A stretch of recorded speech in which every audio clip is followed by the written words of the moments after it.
voilà bien longtemps que nous ne l'avions plus vu à la télévision. Depuis la passation de pouvoir à Matignon entre Édouard Philippe et Jean Castex, le 3 juillet 2020, l'ancien Premier ministre s'était montré discret médiatiquement. Mais si est-il par amour des lettres qu'il a accepté l'invitation de Laurent Delahousse, sur France 2, dans l'émission 20h30 le dimanche.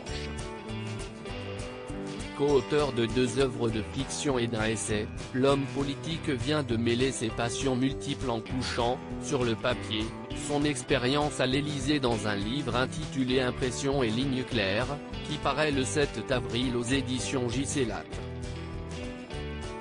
Dans ces pages, lues en amont par le présentateur, Édouard Philippe explique notamment qu'il a connu des débuts difficiles auprès d'Emmanuel Macron, dont une incroyable perte de poids due à son anxiété professionnelle, 6 kilos en moins lors des 10 jours qui ont précédé sa nomination.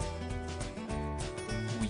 Enfin, je dis pas ça pour qu'on me plaigne, a-t-il expliqué sur France 2. Mais si est-il un fait. J'ai été pris d'une espèce de très grosse angoisse, de peur panique et qui s'est traduite par le fait que j'avais beaucoup de mal à manger. Donc j'ai perdu 6 kilos, voilà.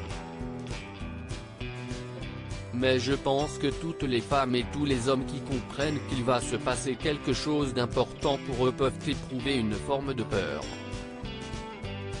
3 années intenses aujourd'hui, bien sûr, la vie est plus calme.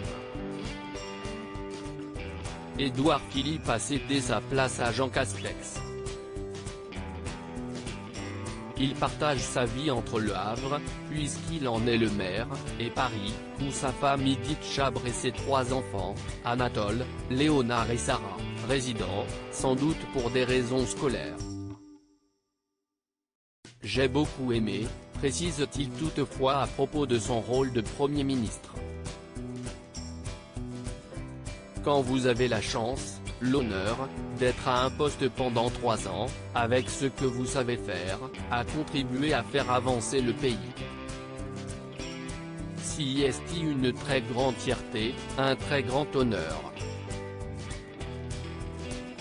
Ça a été très intense. Et j'ai aimé ça, je ne peux pas dire autre chose.